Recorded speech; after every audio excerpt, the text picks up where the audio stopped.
नमस्कार मेरे प्यारे दोस्तों, स्वागत है आप सभी का छत्तीसगढ़ के इतिहास की हमारी इस मैराथन सीरीज में। आज के इस वीडियो में हम छत्तीसगढ़ का प्राचीन इतिहास और मध्यकालीन इतिहास मतलब कलचुरी काल तक को समझने का प्रयास करेंगे।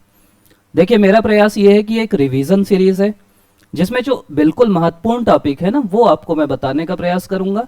साथ में ये पीडीएफ में टेलीग्राम ग्रुप में डाल दूंगा, वहां से आप रिवाइज कर लीजिएगा। मतलब इतिहास में बहुत कुछ है, लेकिन इतना तो आपको पता रहना चाहिए। एग्जाम को कम दिन बचे हैं, आपको लग रहा है क्या पढूं क्या ना पढूं, तो आप इतना पढ़ के जाइए। करीब करीब 70 से 80% सवाल यहीं से आएंगे। सबसे पहला काल जो है इतिहास में वो है प्रागैतिहासिक काल। प्रागैतिहासिक काल में हम 3 भाग में जनरली बांटते हैं उसको, पूरा पाषाण, मध्य पाषाण और नवपाषाण। कहीं कहीं उत्तर पाषाण में भी बांटा जाता है। तो बस हमको ये ध्यान रखना है कि किसके साक्ष्य कहाँ मिले, इससे ज्यादा नहीं पढ़ना है। तो पूरा पाषाण के साक्ष्य मिले हैं सिंघनपुर की गुफा में। ये प्राचीनतम साक्ष्य है और ये सिंघनपुर की गुफा रायगढ़ में है।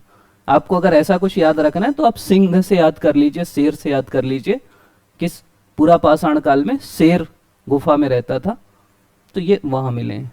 उसके बाद फिर मध्य पाषाण काल में आ जाइए, ये मिला है हमको कबरा पहाड़ में। कबरा पहाड़ भी रायगढ़ में है और कबरा पहाड़ में सर्वाधिक शैलचित्र भी मिले हैं। शैलचित्र मतलब जो चित्र बनाते थे ना हमारे प्राचीन काल के लोग, वो मिले हैं।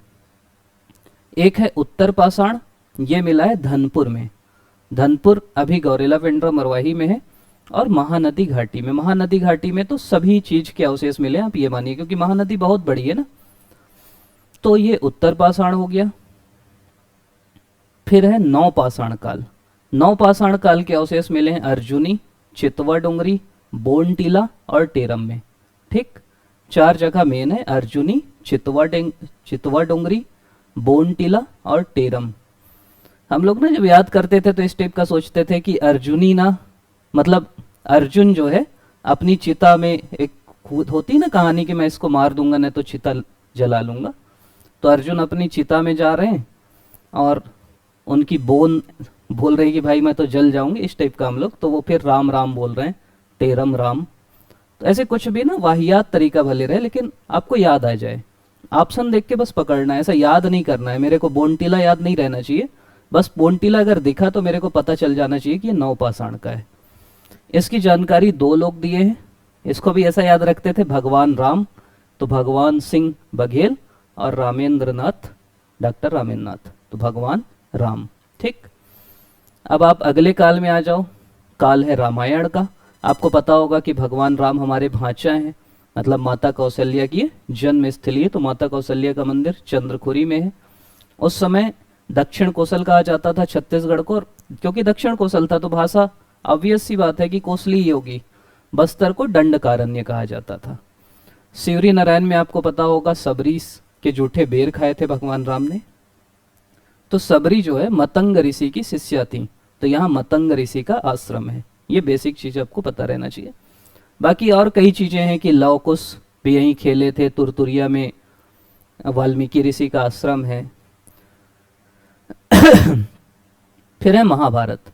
महाभारत को में रतनपुर को रत्नावलीपुरी कहा जाता था और सिरपुर में को चित्रांगदपुर कहा जाता था। चित्रांगदा आपको पता होगा, अर्जुन जब अज्ञातवास में आए थे तो चित्रांगदा से उनका विवाह हुआ। उनके पुत्र का नाम था बब्रुवाहन, तो ये यहाँ का राजा बना।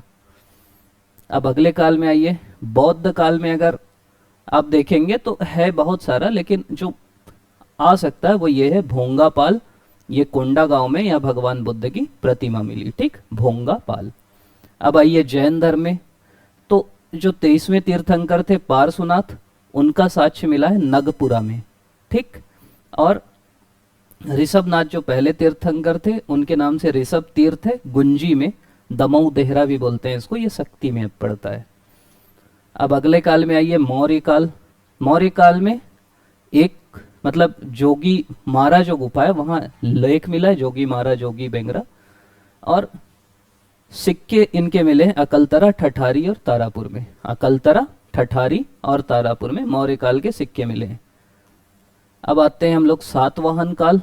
सातवाहन काल में किरारी का काष्ठ स्तंभ मिलता है और कुमार वरदत्त श्री का गुंजी अभिलेख मिलता है ऋषभ तीर्थ में। मतलब गुंजी, ऋषभ तीर्थ, दमऊ, देहरा एक ही है, ये समझिए। तो मिलता है जहाँ वो गायों को दान करने की बात मिलती है। अब गुप्त काल, एक हरिसेन था, समुद्रगुप्त का दरबारी कवि, वो प्रयाग प्रशस्ति लिखा जिसमें बोला कि समुद्रगुप्त कहाँ कहाँ जीता है। तो बोला कि वो दक्षिण कोसल और महाकांतर को जीता। तो दक्षिण कोसल मतलब छत्तीसगढ़, महाकांतर मतलब बस्तर, दंडकारण्य। और इनके सिक्के बाना बरद में मिलते हैं। कुषाण काल के सिक्के तेलीकोट में मिलते हैं। बस एक एक लाइन ध्यान रखो, उससे ज्यादा मत रखो। फिर अब राजर्षि तुल्य वंश, ये आरंग तामपत्र है भीम द्वितीय का, उससे पता चलता है कि राजर्षि तुल्य वंश था। इसका प्रथम शासक सुरा है, सुरा, दैत, भीम प्रथम, फिर दैत द्वितीय, इस टाइप का करके भीम द्वितीय आखिरी में प्रतापी शासक हुआ, उसका नाम ध्यान रखना। आगे आ जाओ नल वंश। नल वंश मतलब ये दक्षिण भारत में था, बस्तर वाले एरिया में। इनकी राजधानी पुष्करी थी, मुद्रा थी। इसके अलावा इनका जो वास्तविक संस्थापक था उसका नाम है वाराह राज, ठीक। और विलास तुंग जो है इन्हीं का शासक, वो बनाया था राजीव लोचन मंदिर। अगला वंश है सरबपुरी वंश। ये अपने आप को अमरार्य कुल का बोलते थे वैष्णव। और इनका मेन शासक था प्रसन्न मात्र, जो स्वर्ण मुद्रा चलाए और प्रसन्नपुर नगर बसाया, जो अभी का मल्हार है उससे इसकी तुलना की जाती है। इन्हीं लोगों ने देवरानी जेठानी मंदिर भी बनाया, जो आपके प्राचीनतम मंदिर में से एक है। उसके बाद फिर अब आ जाइए दक्षिण कोसल के सोमवंश। तो ये मूलतः वैष्णव थे, ये ध्यान रखिएगा। सोमवंश या पांडुवंश, इनका वास्तविक संस्थापक था इंद्रबल। तीवर देव एक शासक था अच्छा, जो सकल कोसलाधिपति की उपाधि धारण किया था। और महाशिवगुप्त बलार्जुन, ये शैव था। शिवगुप्त से पकड़ लेना कि ये शैव था। वंश इनका वैष्णव था, लेकिन ये शैव था। और सिरपुर में लक्ष्मण मंदिर का निर्माण इसी के काल में हुआ था। सभी धर्मों की इज्जत करता था, अच्छा शासक था। कलिंग का सोमवंश, इनके बारे में एक ही चीज याद रखना कि इन्होंने त्रिकलिंगाधिपति की उपाधि ली थी। कलिंग, कलिंगाधिपति, ठीक। बाण वंश के बारे में भी एक चीज याद रखना कि विक्रमादित्य जयमेव था, जिसने पाली का शिव मंदिर बनाया था। अब आ जाइए कवर्धा के फड़ी नागवंश में। इनका एक मेन शासक था गोपाल देव, जिसने भोरम देव मंदिर बनाया। इसको छत्तीसगढ़ का खजुराहो बोलते हैं। और एक था रामचंद्र देव, जिसने मड़वा महल और छिरकी महल बनवाया, ये भी वही है। अब हम आ जाते हैं कलचुरी वंश पे। कलचुरी वंश का संस्थापक था कलिंगराज और इसकी राजधानी थी तुम्माड़। उपाधि किसने किसने ली? तो मेन उपाधि एक तो है पृथ्वीदेव प्रथम की, इसने प्रचंड कोसलाधिपति और सकल कोसलाधिपति दोनों की उपाधि ली थी। पृथ्वी था तो पूरे कोसल का अधिपति हूं ये बोला। और जाजल्ल देव, इसने गज शार्दुल की उपाधि ली थी। जाजल्ल मतलब अच्छा लगता है ना सुन के, तो गज शार्दुल। रतन देव प्रथम, इसने रतनपुर नगर बसाया था, महामाया मंदिर और शिव मंदिर बनाया और महिषासुर मर्दनी मंदिर लाफागढ़ में बनवाया। पृथ्वीदेव प्रथम, इसका आमोदा ताम्रपत्र है जिसमें कहा गया है कि 21,000 गांवों का स्वामी था। जाजल्ल देव, इसने जांजगीर में, जाजल्ल देव जाजल्लपुर नगर बसाया, जांजगीर बसाया मतलब। और वहीं विष्णु मंदिर जो नक्टा मंदिर भी बोलते हैं उसका निर्माण कराया। और शिव मंदिर जो पाली बनाया था ना अपना बाणवंश का विक्रमादित्य जय में, उसका जीर्णोद्धार कराया। रतन देव द्वितीय उड़ीसा और बंगाल के राजा को हराया, इसकी उपलब्धि थी। पृथ्वी द्वितीय, इसका सेनापति था जगपाल, इसने राजीव लोचन मंदिर का जीर्णोद्धार कराया जो विलासतुंग बनवाया था, ठीक। जगपाल, पृथ्वी और जग एक ही होता है ऐसा करके हम लोग सोचते थे। फिर रतन देव तृतीय, इसका सेनापति था गंगाधर, गंगाधर ही शक्तिमान है, ने खरौद के लक्ष्मणेश्वर मंदिर का जीर्णोद्धार कराया। और एक बाहरेंद्र साय था जो कोसगई मंदिर छुरी का निर्माण कराया। अगर आप रायपुर की कलचुरी शाखा की बात करेंगे तो रामचंद्र देव, ये रायपुर से शासन करने वाला पहला, इसी को पीएससी पहला शासक मानती। ब्रह्मदेव, विष्णु मंदिर खल्लारी का निर्माण देवपाल मोची ने इसी के काल में कराया। और अमर सिंह पूछ सकता है अंतिम शासक कौन था, तो अमर सिंह। अब अगर हम पंचकुल की बात करें तो ये स्थानीय प्रशासन था, 84 गांव से मिलकर गढ़ मिलता था। महासंधि विग्राहक, संधि कौन करेगा, विदेश विभाग वाला। डांडिक मतलब दंड देगा, न्याय विभाग वाला। और महाप्रभात्री जमाबंदी, इसको प्रभात में सुबह सुबह आके लगान नहीं वसूलते, तो महाप्रभात्री जमाबंदी। कलचुरी सर्वाधिक अवधि तक शासन करने वाले शासक थे। बस्तर में अगर छिंदक नाग वंश था तो उनकी राजधानी थी चक्रकोट। सोमेश्वर, कन्हरदेव, जयसिंह देव, हरिश्चंद्र, ये 4 शासक थे। शासक का नाम पूछता है, इससे और कुछ नहीं पूछता, तो नाम याद रखना, सोमेश्वर, कन्हरदेव, जयसिंह देव और आखिरी था हरिश्चंद्र। इसी को हराया था काकती वंश का शासक अन्नमदेव। अंतिम देव क्या था, इन लोग पहले थे उधर दक्षिण भारत में, तेलंगाना वाले रीजन में, वहां खूब आक्रमण हो रहा था तुगलक लोग का, तो वो आ गए बस्तर में कि यहाँ बच के रहेंगे, तो यहाँ हरिश्चंद्र था तो उसको हराए, और ये यहाँ आगे दंतेश्वरी मंदिर बनवाया।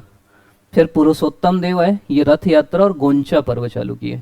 पुरुषों में उत्तम थे तो रथ यात्रा चालू किए। दलपत देव तो नाम ही से पता चल रहा है, दलपत सागर बनाए। अजमेर सिंह क्रांति के मसीहा थे, अभी क्रांति पढ़ेंगे हम लोग, उसमें ही आएंगे। दरिया देव क्या थे, मराठा नियंत्रण में बस्तर आया इन्हीं के समय में, और कोटपाड़ की संधि हुई। मराठा लोग बोले तुम दलिया खाओ और हमारे साथ रहो।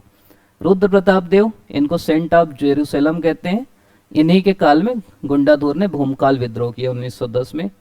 प्रफुल्ल कुमारी पहली महिला शासिका थी। प्रवीर चंद्र भंजदेव अंतिम शासक थे जिन्होंने बस्तर का विलय भारत संघ में किया, और तीरंदाजी पे इनके नाम पे पुरस्कार मिला जाता है। जनजाति विद्रोह अगर मेन देखें तो पहला है हलबा विद्रोह 1774 से 77, अजमेर सिंह ने किया था, इसी को डोंगर विद्रोह भी बोलते हैं। अजमेर सिंह वहां के राजा थे, उन्होंने ही विद्रोह किया था। फिर है परलकोट विद्रोह, परलकोट 1824-25 में हुआ, गेंद सिंह ने किया, इसको फांसी हो गई। धावड़ा वृक्ष की टहनी इसका साइन था, और शासक इस समय थे महिपाल देव।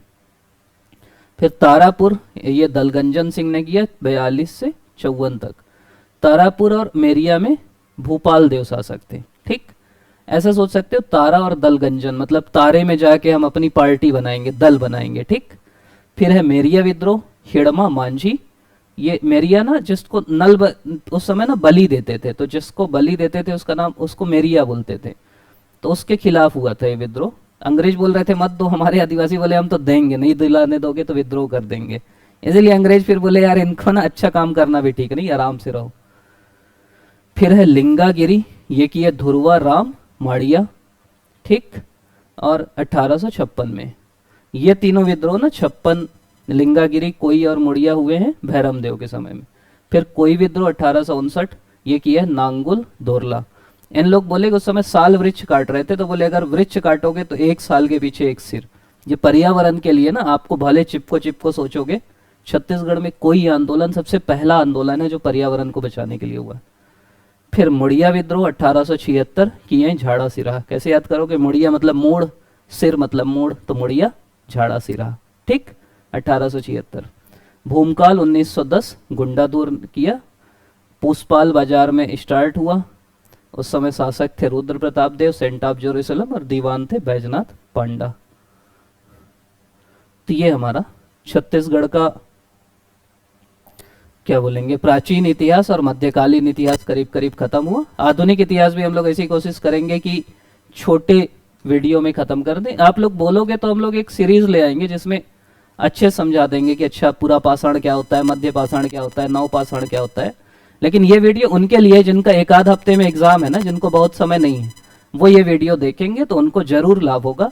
इसका जो पीडीएफ है आपको लिंक में टेलीग्राम चैनल मिल जाएगा, उसकी लिंक मिल जाएगी, वहां से जाके डाउनलोड कर लीजिएगा। आप अभी तक देख रहे हैं, इसके लिए आप सभी का बहुत बहुत धन्यवाद।